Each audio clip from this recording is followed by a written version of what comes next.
Os integrantes da Comissão de Ciência e Tecnologia da Alerj vão estudar a possibilidade de criar um projeto de lei que garanta aos funcionários da Fundação CCIERJ o auxílio alimentação e o vale transporte. A situação da instituição foi tema de audiência pública na terça-feira. A luta por auxílio alimentação e vale transporte dos funcionários da Fundação CCIERJ já dura 12 anos. A instituição é a única vinculada à Secretaria de Ciência e Tecnologia que não tem uma lei que garanta esses benefícios. Além disso, salário defasado em 35% e aumento da contribuição previdenciária de 11% para 14% são outros problemas que afetam os servidores. Muitos decidiram sair da instituição por causa dessa realidade. Nos últimos 5 anos, a Fundação perdeu 40% do quadro de servidores, apontando para a necessidade de um concurso de reposição. É preciso repor pessoal na Fundação CCIERJ, porque nós temos um alcance muito grande no Estado. Somos uma fundação, apesar de não tão falada, como é a FATEC, por exemplo, mas muito importante para o ensino e para a divulgação científica no Estado.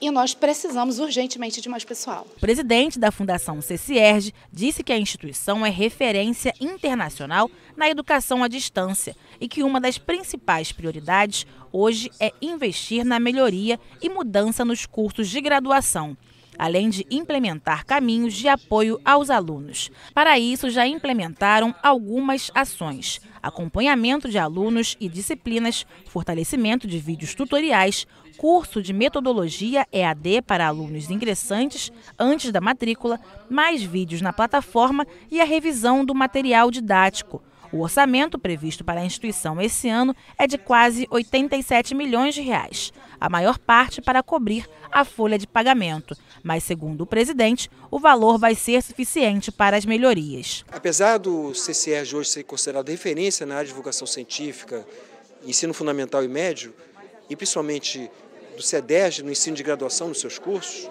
e no CEDERJ nós somos referência internacional, citados no mundo inteiro.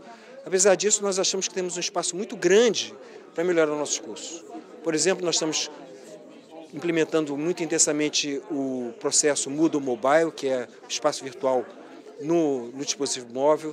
Nós estamos montando um estúdio que não é caro, é barato, mas é importante para poder ter mais vídeos na nossa plataforma.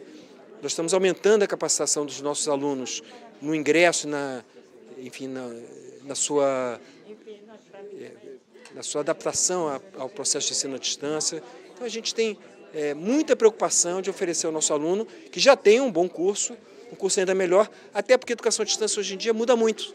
Para o presidente da comissão, deputado Valdec Carneiro, o problema dos auxílios é apenas um de vários que tem a valorização do profissional da instituição como foco. O parlamentar disse que vai se reunir com outros integrantes da comissão para discutir a criação de uma lei que garanta os benefícios. Nós estamos estudando, agora com essa audiência, a possibilidade de inscrever uma lei específica que entre as prerrogativas, ou benefícios ou vantagens dos servidores da Fundação CCIERJ esteja assegurado o auxílio alimentação e também o auxílio transporte. Na verdade, é um tópico que se inscreve numa discussão mais geral da valorização da carreira desses servidores, porque tem um problema do congelamento salarial, que afeta o conjunto dos servidores, tem o problema das progressões e promoções na carreira, no plano que já existe, não é um plano novo. É um plano que já existe, já está em vigor, mas não é cumprido. Portanto, tem um conjunto de aspectos que integram esse processo mais geral de valorização. A data de conclusão da CPI que investiga a morte de 17 bebês no Hospital da Mulher, em Cabo Frio,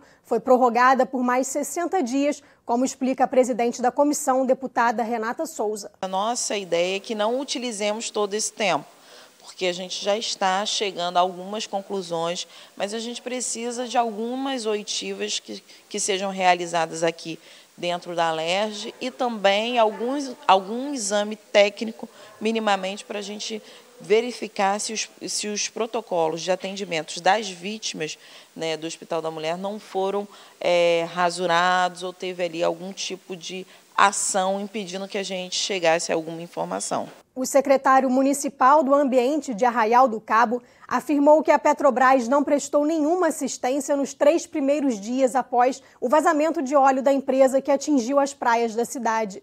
Em abril deste ano, 3 das principais praias de Arraial precisaram ser interditadas por vários dias por conta do vazamento de óleo. Na audiência pública realizada pela Comissão de Saneamento, Arildo Mendes lembrou que a cidade teve grandes prejuízos econômicos por conta do acidente. O prejuízo da cidade vai desde com a nossa pesca, né? Ou seja, áreas como o Saco do Cherne, por exemplo, concentrou óleo ali e o pescador não pôde pescar, né? Passando pelas nossas praias que precisaram ser fechadas para trânsito de pessoas na areia. E o prejuízo é incontestável com todos os que vivem do turismo de forma direta e indireta, porque quem vai em Arraial do Cabo vai prioritariamente para visitar as nossas praias e as nossas belezas naturais. E a gente teve realmente um impacto muito grande. Ainda segundo o secretário, após a Petrobras assumir a culpa pelo vazamento, foram feitas reuniões periódicas com a empresa e elaborados relatórios técnicos diários sobre o problema. A Petrobras já se comprometeu a financiar o tratamento de regiões mais complexas da costa, como o Costão Rochoso, e também a fazer uma pesquisa sobre as consequências do acidente no ambiente marítimo. A preocupação da Prefeitura é tentar garantir que parte da multa que deve ser aplicada pelo IBAMA Petrobras seja revertida em recursos para o município. Muitas vezes as indenizações chegam, os recursos chegam, os órgãos multam e as prefeituras que estão lá na ponta, cuidando do povo, acabam não tendo recurso nenhum sendo revertido para os seus cofres para poder dar resposta a todo esse impacto que sofreu. Tá? A gente pretende não deixar isso passar, por isso eu faço questão de estar aqui e de estar brigando para que os danos que a cidade sofreu, provocada pelo derramamento de óleo da Petrobras, seja revestida para os cofres da Prefeitura e uma vez nos cofres da Prefeitura, sejam transformados em políticas públicas que possam requalificar, vamos dizer assim, o nosso povo em relação a todos esses prejuízos que aconteceram. Durante a audiência foram feitas algumas sugestões para prevenir que acidentes como o de Arraial voltem a acontecer. Dentre elas está a criação de uma regulamentação estadual que obrigue as empresas a comunicarem qualquer tipo de vazamento de óleo e também a instalação de sensores remotos em órgãos como o IBAMA para que possa haver um monitoramento desse tipo de acidente. Seriam sensores de satélite, porque eles têm capacidade de cobrir extensas áreas. Então, uma vez que a Petrobras informou que houve um eventual vazamento de uma determinada plataforma, poderia haver um rastreamento, de tal forma que ao longo do tempo pudesse acompanhar essas manchas e ver se realmente desapareceu ou não. Então é preciso que tenha esses instrumentos não apenas com a própria Petrobras, mas principalmente em órgãos fiscalizadores e órgãos ambientais e de controle, como por exemplo a ANP, o IBAMA, o INEA e até propriamente o governo do estado, né? O deputado Marcelo do Seudino, que integra a Comissão de Saneamento, disse que vai sugerir que seja feita uma nova audiência para debater o tema, mas dessa vez em Arraial do Cabo. O que foi constatado aqui é que, na realidade, levou-se um tempo, se não fosse a Prefeitura, até a Petrobras, que foi realmente a responsável, entrar, seria muito pior os danos. Então, tenho certeza que foi de grande valia essa audiência pública, tenho certeza que lá em Arraial do Cabo vai ser melhor ainda. Os parlamentares aprovaram o parecer da Comissão de Orçamento às emendas apresentadas à Lei de Diretrizes Orçamentárias de 2020. 20% das 230 emendas foram aprovadas e incluídas ao texto que segue para a votação em plenário. O projeto de lei de diretrizes orçamentárias do Poder Executivo elabora critérios para o exercício orçamentário do próximo ano. A mensagem encaminhada à Alerj estima para 2020 uma receita líquida de 63 bilhões de reais e uma despesa na casa dos 74 bilhões, o que gera um déficit aproximado de 11 bilhões aos cofres do Estado. Para o deputado Rodrigo Amorim, que preside a comissão e foi o relator do parecer aprovado, o texto que será encaminhado ao plenário teve a preocupação de não tornar a LDO um projeto fragmentado e distante da sua finalidade. Nós seguimos um critério absolutamente técnico para a avaliação dessas emendas. Também destaco a qualidade dos deputados que fazem parte da comissão, que discutiram os aspectos efetivamente técnicos, aglutinamos algumas emendas e deixamos o texto pronto para que seja levado ao plenário e, enfim, votado pelo colegiado, pelo plenário da Assembleia Legislativa e que possa, a partir daí, possamos avançar para a formatação do plano plurianual e ao final do ano da LOA, da Lei Orçamentária Anual, que vai dar toda a diretriz ali para o Executivo trabalhar no próximo ano um orçamento mais enxuto e efetivamente mais concatenado com a realidade. O deputado Eliomar Coelho apresentou 2 destaques a emendas que foram previamente rejeitadas. Um que obriga o Estado a pagar salários de servidores ativos, inativos e pensionistas de forma integral, e outro que pede a divulgação no texto da LDO dos 100 principais devedores inscritos na dívida ativa do Estado. Por que a gente fez essa emenda? Porque quando se discute, a gente sempre discutiu a questão dos incentivos fiscais, e está na lei, quer dizer, quem tem o incentivo fiscal não pode estar na dívida ativa, ou quem está na dívida ativa não pode ter direito a incentivo fiscal. Primeiro, é bom a gente colocar esse pessoal, os 100 maiores devedores, para que realmente haja conhecimento por parte, inclusive da sociedade do Estado do Rio de Janeiro, de sua população, em relação à transparência que a gente quer que exista de fato, para que você seja bem informado e não o contrário, dizer que isso daí significa que você está dando proteção a A, B ou C. As concessionárias de serviços públicos do Estado podem ser proibidas de cobrar por serviços extras nas mesmas faturas mensais de consumo dos clientes.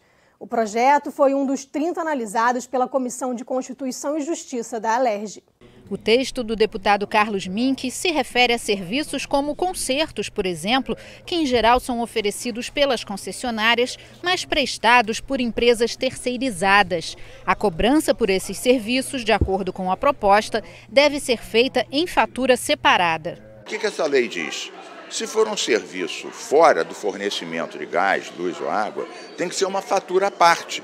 Uma coisa é uma coisa, a outra é outra. E não fazer de tal maneira que o consumidor fique obrigado a pagar aquele preço que está lá escrito, porque senão ele pode ter o serviço cortado. Então, é uma defesa do consumidor. Também foi analisado o projeto do presidente da CCJ, deputado Márcio Pacheco, que proíbe a venda de medicamentos em supermercados do Estado. A regra vale, inclusive, para remédios que podem ser comprados sem a necessidade da prescrição médica. A proposta recebeu parecer favorável da comissão. Outra proposta da deputada enfermeira Rejane e do ex-deputado estadual Paulo Ramos garante continuidade dos contratos de trabalho de funcionários quando houver substituição de organizações sociais que prestam serviço para o poder público.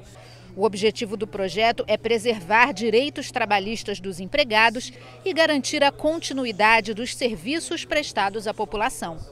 O que acontece hoje? As empresas são descredenciadas por vários problemas, né, inclusive desvio de verba pública. Então, elas são descredenciadas e fica no vácuo a situação, né? Até a outra empresa assumir, até o que faz com os trabalhadores? A rescisão contratual não é feita, os trabalhadores ficam trabalhando 2, 3 meses de graça, né, sem receber salário, e essa situação fica por isso mesmo. A Secretaria de Cultura anunciou na quinta-feira na Alerj que fará eleições para o Conselho Estadual de Política Cultural até o mês de julho. A ideia é elaborar um novo edital para aplicação do Fundo Estadual do setor. A Comissão do Cumpras e a Comissão de Cultura realizaram uma audiência pública para debater a implementação do Fundo Estadual, aprovado em 2015. De acordo com o subsecretário Leandro Pestana, o fundo atualmente conta com pouco mais de 13 milhões de reais e só não foi aplicado porque o edital criado no ano passado foi barrado por obstáculos jurídicos do Plano de Recuperação Fiscal. 12 milhões estão na conta do fundo e um pouco mais de 1 milhão na conta do Tesouro Estadual, que é a forma como a gente faz uma transação, uma transferência para comprovar a arrecadação do fundo e ter o orçamento liberado, uma vez que o fundo era uma novidade em 2018, não existia previsão orçamentária de dotação para a fonte própria dele, que é a fonte 230. Eu enxergo isso como um número muito significativo. para um fundo que está começando. Esses debates são interessantes justamente por isso, para a gente alinhar, aparar as arestas e fazer com que ele realmente saia do campo da ideologia, da lei, e faça executar todas as ações que o legislador gostaria. Para os conselheiros, seria importante aproveitar ao máximo o primeiro edital, que foi elaborado pensando em abranger todos os segmentos e linguagens e respeitando o repasse de 60% para projetos culturais no interior do estado. Agora, com uma previsão orçamentária de que até o final do exercício de 2019 a gente tem aí 15 milhões do fundo estadual, nos dá a oportunidade de aproveitar esse edital sim como o primeiro, porque ele é amplo, né, democrático, todos os segmentos e regiões e linguagens podem se inscrever e está concorrendo de forma direta, ao fomento direto, que, como a gente falou, o segmento cultural está muito carente, muito ansioso para ter alguma oportunidade. E aí a gente lança a mão de também fazer outros editais aí pensando, como a gente falou aqui, área de patrimônio, né, o empreendedorismo, economia criativa. O presidente da comissão do Cumpra-se, deputado Carlos Mink, lembrou que o fundo só pode ser aplicado a projetos culturais, ficando vedada a utilização de recursos para custeios da Secretaria de Cultura.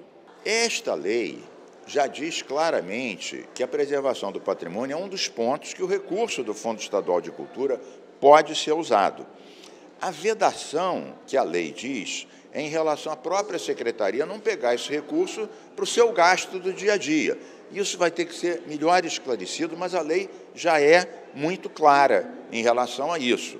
Agora, é claro que os projetos podem ter custeio e investimento, mas são os projetos elencados pela lei e contemplados no edital. Os deputados reforçaram a relevância do fundo para o incentivo à cultura no estado. É uma coisa que está cada vez mais urgente, porque até esta data, determinadas atividades culturais planejadas não estão sequer tendo início de sua execução, exatamente por falta desses recursos. No próximo bloco, Conselho do Ministério Público e União Europeia apresentam formulário sobre risco de feminicídio à CPI da Alerj. O Alerj Revista volta já.